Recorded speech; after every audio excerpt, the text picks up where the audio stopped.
మంది ఎక్కువైతే మజ్జిగ పలుచన అవుతుందనే సామెత అందరూ వినే ఉంటారు. ఈ సామెత సరిగ్గా ఇప్పుడు టీడీపీ నేతలకు వర్తించేలా ఉంది.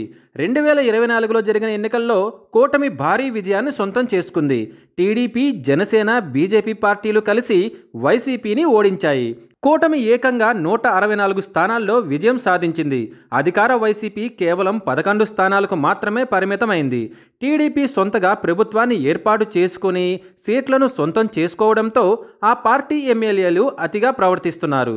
కొందరు ఎమ్మెల్యేలు పార్టీ గీత దాటి మరీ వ్యవహరిస్తున్నారు. తాజాగా ఓ టీడీపీ ఎమ్మెల్యే పార్టీ అధిష్టానం మాట కూడా లెక్క చేయడం లేదని తెలుస్తోంది. ఆ ఎమ్మెల్యే మరెవరో కాదు, ఉమ్మడి చిత్తూరు జిల్లా మదనపల్లి నియోజకవర్గ ఎమ్మెల్యే షాజహాన్ బాషా. గత ఎన్నికల ముందు షాజహాన్ బాషా కాంగ్రెస్ పార్టీ నుంచి టీడీపీ చేరారు. అనూహ్యంగా ఆయన ఎమ్మెల్యే టికెట్ కూడా దక్కించుకున్నారు. కూటమి హవాలో ఆయన ఎమ్మెల్యేగా విజయం సాధించారు. గత 3 ఎలక్షన్స్లో గెలుపులేని నియోజకవర్గంలో టీడీపీ గెలవడంతో పార్టీ కేడర్ సంబరాలు చేసుకున్నాయి. అయితే వారి ఆనందం 3 నెలలు కూడా నిలవలేదు. ఎమ్మెల్యే తీరుపై టీడీపీ శ్రేణులు తీవ్ర ఆగ్రహంగా ఉన్నారు. ఎన్నికల్లో ఆయన గెలుపు కోసం కృషి చేసిన నాయకులు ఎమ్మెల్యేకు దూరమయ్యారు. జనసేన, బీజేపీ నాయకులు సైతం ఎమ్మెల్యేను కలవటమే మానేశారు.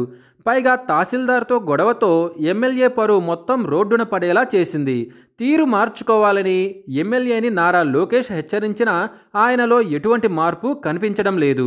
పైగా పార్టీ సభ్యత్వ నమోదులో కూడా ఎమ్మెల్యే పెద్దగా చురుకుగా లేరని తెలుస్తోంది. సొంత వ్యవహారాలు చూసుకుంటూ టీడీపీ సభ్యత్వ నమోదు గురించి ఏమాత్రం పట్టించుకోలేదని ప్రచారం జరుగుతోంది. సభ్యత్వ నమోదులో రాష్ట్ర వ్యాప్తంగా మదనపల్లి నియోజకవర్గం 145వ స్థానంలో ఉంది. ఎమ్మెల్యే షాజహాన్ బాషా అసలు సభ్యత్వ నమోదు కార్యక్రమాన్నే పట్టించుకోకపోవడంపై పార్టీ పెద్దలు సదరు ఎమ్మెల్యేపై ఆగ్రహం వ్యక్తం చేస్తున్నారు.